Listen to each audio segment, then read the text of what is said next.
The door and elevator to nowhere appeared after escape stopped. Elian Cross is already inside elevator to nowhere, ascending descent trap when the building stops behaving like a place. Her badge says building inspector, but the badge reader returns it warm from the slot. No alarm sounds. No ceiling tile falls. The first wrong thing is only a red reflection on wet tile, where no red light exists. That is why she keeps looking. Inside room 404, Elian Cross finds a wet footprint under the janitor sink. Fluorescent light humming over wet tile makes every breath feel borrowed. Then the service door opens after the handle has already stopped moving, and Elian Cross understands this is not a bad map. The badge reader logs an entry from the other side of the wall, which means the room has started writing ahead of her. Elian does the small human thing first. She checks whether her own hands are shaking. The pattern is ugly because it is gentle. No door locks until she trusts it. The corridor outside loses the vending machine she used as a landmark. She chooses the next door because standing still has become a way of answering. She reaches the elevator lobby and stops at a bent call button with a fresh thumbprint. Red corridor light sliding across the chrome doors sticks to her skin before the room moves. Before she can step back, the elevator arrives from below a floor the building never had. The panel prints her destination before she touches anything, and the timestamp is not the frightening part. She presses her thumb into the object and leaves a mark that should make the scene less perfect. The elevator doors turn distance into permission, and the permission keeps getting removed.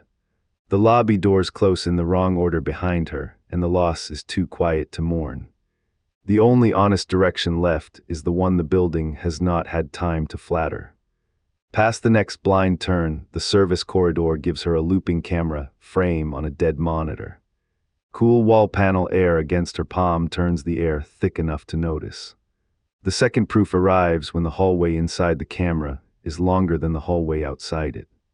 The archive labels the clip as tomorrow's maintenance check, but the entry is filed under completed work. Training tells her to move toward light, but the light keeps behaving like bait. The rooms are not rearranging at random because the corridor keeps receipts. The real corridor shortens while the recorded one keeps growing, turning the last useful memory into rumor. She moves before the room can make the sensible option look kind. The blank route kiosk looks harmless until she notices a dead keycard balanced on the map ledge. Warm plastic smell rising from the blank panel gives the silence a surface. Nothing jumps at her. Instead, the floor plan erases the path behind her one room at a time. The map keeps the exit label but removes every line leading to it, leaving her with evidence nobody outside would accept. She talks once just to hear a voice in the room, and the ceiling gives the sound back thinner. Every safe surface stays safe long enough to teach her the wrong habit. The word outside remains on the blank panel after the route disappears, so her route shrinks without a single slammed door. Her next step is not brave, only stubborn, and that is enough to disturb the pattern. At the maintenance stair, the first proof is a sealed door, seam dusted with white plaster. Dry grit under the handrail gathers behind her ears after the lights settle. The room gives no warning before the stairwell returns to the lobby without ever turning. The safety placard names a landing between two numbered floors, as if the building prefers paperwork to teeth. A practical person would call emergency services. She already has, and the phone showed her the call before she made it. The building edits after the choice, never before it, like it wants consent on record. Her footsteps arrive ahead of her on the next flight, and she feels the building remove one small argument for hope. The corridor ahead opens with the softness of someone trying not to wake a child. She enters the negative floor with one hand on the wall and sees a maintenance tag tied to a pipe with black string. Air cold enough to sting the inside of her nose follows her like dust caught in a projector beam. She is still reading the wall placard when the floor numbers count backward after the lights blink. The tag lists a repair date that has not happened yet, and her name sits in the line where the exit should be. She counts doors because counting is what people do when belief gets too expensive. Each correction leaves the route cleaner, simpler, and less human. The stairwell door seals itself with her shadow still on it, which is how the place punishes certainty. She follows the least helpful sound because every helpful marker light has betrayed her. Beyond the locked threshold, the staff break room is waiting with a paper cup still warm beside an empty chair. Coffee steam moving in a square pattern stays present even when the room goes still. The ordinary explanation breaks apart because the room keeps objects from earlier versions of itself. The roster shows her name crossed out in 3 different inks, so the mistake has learned how to look official. For a moment she hates herself for noticing details, because each detail notices her back. The room does not slam a door or shake a wall, it waits because waiting is quieter. The chair scrape repeats after every other sound has stopped, leaving only the part of the room she has not chosen yet. The wall beside her palm warms, and she pulls away before it can learn the pressure of her hand. The route deposits her in the camera archive, facing a red timestamp burned into a paused image. Archive static moving across the glass like dust with teeth crawls over the nearest glass and refuses to leave. For one clean second, she thinks she has misread it, but the recording shows tomorrow's door before tonight's wall exists. The file names her last turn before she decides to take it, even though the device is not connected to power. She keeps one shoulder near the wall, not for safety, but to prove the wall remains where it was. The trap's favorite disguise is usefulness, and every useful thing points inward. The archive fan spins down, but the tape keeps breathing, and the new silence feels freshly installed. Another threshold appears in plain view, too clean and too patient to be trusted. What should be an ordinary corner of the loading bay holds a black rubber doorstop placed in the center of the floor. Rain smell with no outside air to carry it reaches her before the next door does. The place waits for her attention, and only then the exit pushes itself farther away each time she names it. The delivery manifest lists one package as occupant, and the clean formatting makes it worse. The bravest thing available is embarrassingly small. She keeps walking without pretending she is calm. Maps fail loudly, this map fails with perfect manners. The painted arrows on the concrete rotate toward her shoes, making the next step look voluntary. She walks toward the worst-lit corner because it has not lied yet. She almost misses a cracked visitor badge, spelling her name wrong when the security desk brightens. Green monitor light on the phone receiver carries no comfort, only proof that the place is awake. A trap would rush, this one waits until the desk phone rings with the sound of her own breathing. The call log says she answered before the first ring, which turns the desk into a witness. She pockets the badge, then takes it out again when it grows warm against her ribs. The impossible waits in the corridor's patience, not in the corridor's size. The receiver leaves a warm mark on her hand after she drops it. Proof that the room can touch her without touching her skin. The route changes behind her, but this time she does not turn around to reward it. Under the ceiling vent in the copy room, a stack of floor plans still warm from the printer sits too neatly. Ozone and toner powder under the ceiling vent makes the ordinary furniture look staged. The building keeps its voice low while each copy shows a different place for the same exit. The newest sheet includes her handprint already on the glass, then spits out a second copy with warmer ink. Her mouth tastes of metal, and she realizes she has been holding her breath since the previous room. A maze moves walls, this room turns decisions into walls. The paper tray fills with routes she has not walked yet, then the paper curls as if the machine is tired. The machine clicks once, approving nothing, and she leaves before it can print a reason.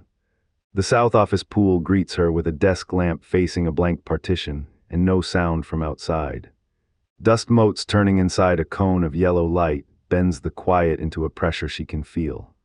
There is no scream, no collapse, only the fact that the cubicle aisles swap positions whenever she looks down. A voicemail transcribes the sentence she is afraid to say, forcing the room to confess in office language. She tells herself the route must connect somewhere, then refuses to say the word exit again. The exit does not vanish. It waits until she names it, then becomes somewhere else. The open plan room becomes a maze without adding a wall, and open space becomes another kind of wall. She crosses the room diagonally, breaking the path the building seems to prefer. By the time she reaches the mail room, an envelope addressed to the next version of her is already in the open. Damp paper sticking to the sorting shelf clings to the object as if it was placed by wet hands. She tests the nearest handle, and in answer the postmark changes every time she reads it aloud. The return address is the building street number written backward, and the old paper bends toward her hand. She lets the silence run for 5 slow breaths before deciding the room is listening for decisions. The floor plan is not describing space anymore, it is negotiating with her expectation. The slot marked outgoing begins to breathe cold air, so the mail slot suddenly feels like a mouth. The envelope stays closed in her pocket, heavy as a second heartbeat. The next door opens into the roof access landing, where a red fire axe sealed behind clean glass waits at floor level. Wind pressing on a door that opens indoors rises from the floor, low and patient. The safe choice curdles as soon as the roof door shows a corridor reflection instead of sky. The evacuation diagram calls the roof an interior space, but the letters are too steady to be a glitch. Her shoes squeak on the floor, and the sound comes back from farther away than the walls allow.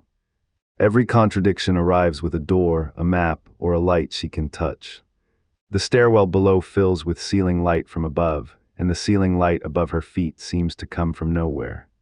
She opens the indoor roof door with both hands, already angry at the sky it will not show.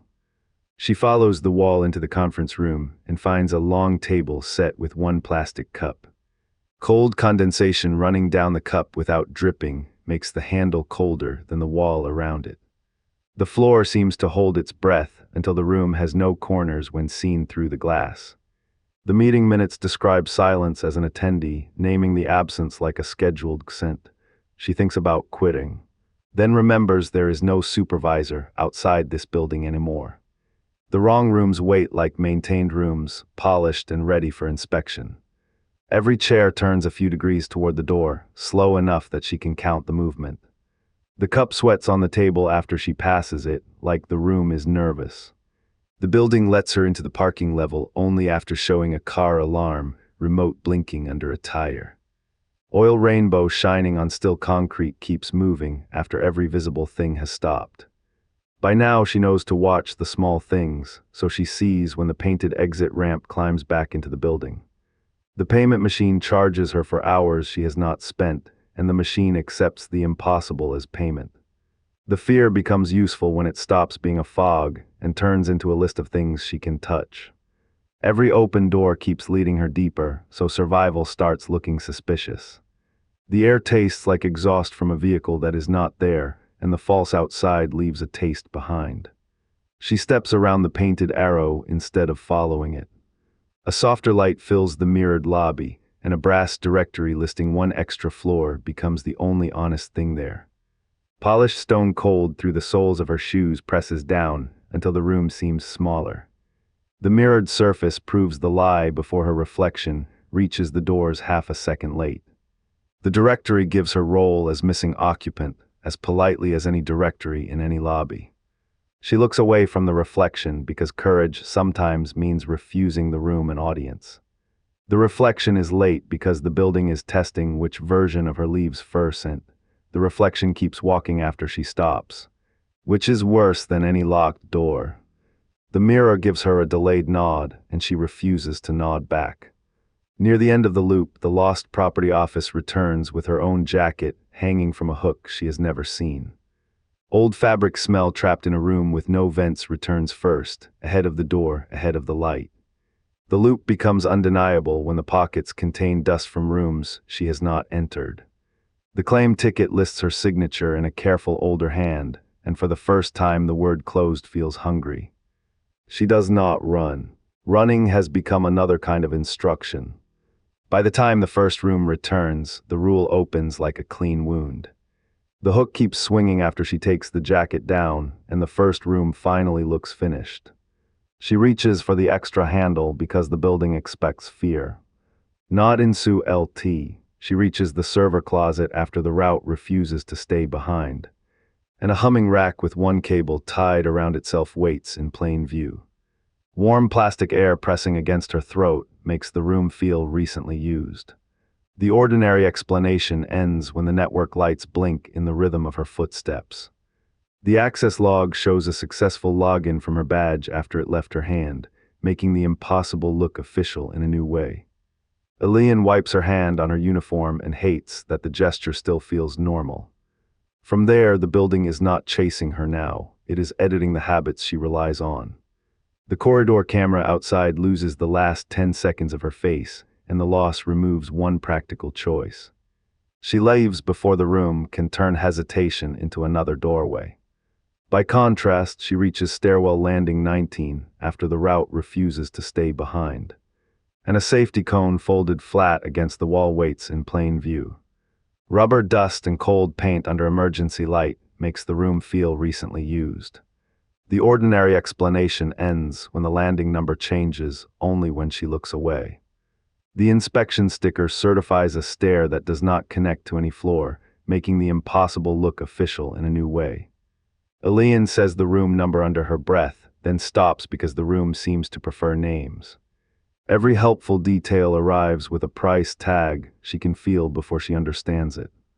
The railing ends one step before her hand expects it, leaving her with less room to pretend this is confusion.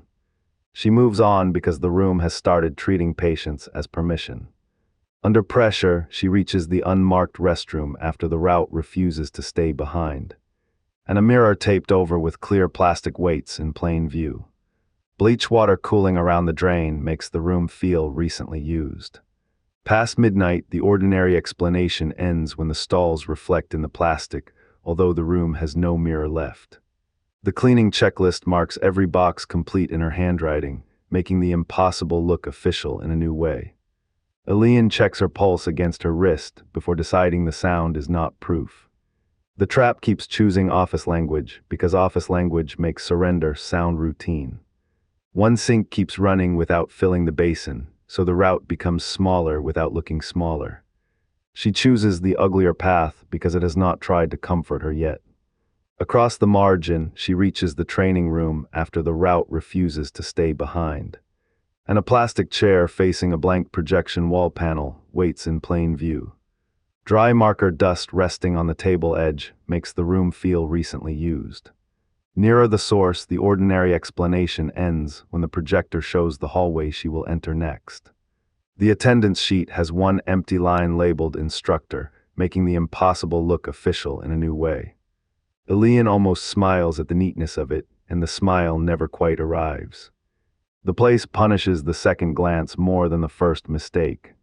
The chair legs scrape backward when she refuses to sit, and the building gains another detail it should not own. She steps away from the cleanest answer and follows the mark that looks accidental. Behind that, she reaches the freight elevator cage after the route refuses to stay behind. And a pallet jack parked across the open gate waits in plain view.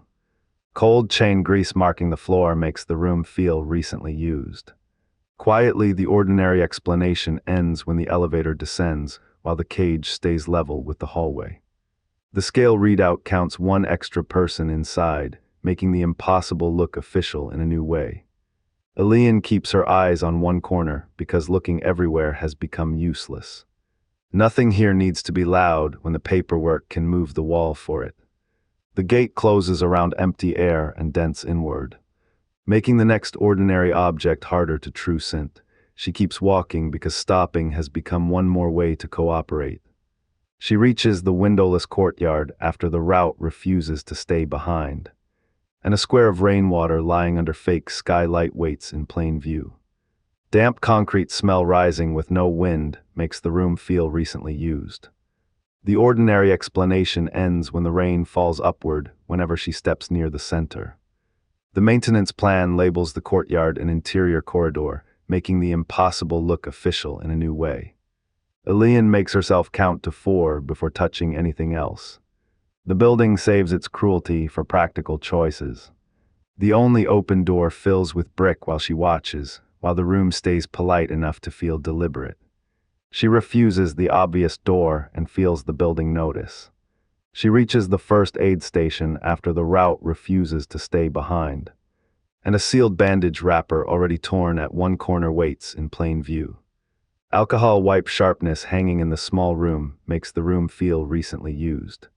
The ordinary explanation ends when the cabinet unlocks before she admits her hand is bleeding. The injury form describes the cut before she looks at it, making the impossible look official in a new way. Elian thinks about calling for help, then remembers help would need a direction. The ordinary objects are no longer clues, they are handles the place can pull. The blood on her finger dries into the shape of a tiny floor plan, and her memory has to choose which version to keep. She takes the turn before she can rehearse a better reason. She reaches room 404 after the route refuses to stay behind, and the original footprint now dry at the edges waits in plain view. The same fluorescent hum lowered by one note makes the room feel recently used. The ordinary explanation ends when the room returns with an extra handle on the inside. The door log writes closed while the door is open, making the impossible look official in a new way. Elian lets anger do the work fear cannot do cleanly. The safest route is always the one that has just learned her. The first mark waits beside a second one shaped like her shoe, which makes stillness feel like consent. She lets the previous room close without watching it prove a point. Near the end, Elian Cross returns to room 404 without walking there. The red reflection is gone. The wet footprint is dry at the heel and fresh at the toe. A clean black threshold opens behind the last threshold. It is not hidden. It is offered. The exit was not hidden. It was removed each time the building learned where escape would happen. She understands too late that the building never needed to trap every person. It only needed to learn one honest idea of outside. The door closes softly behind her, and the hallway beyond it begins practicing her next escape. Then the red corridor light went dark, and a new threshold opened behind the last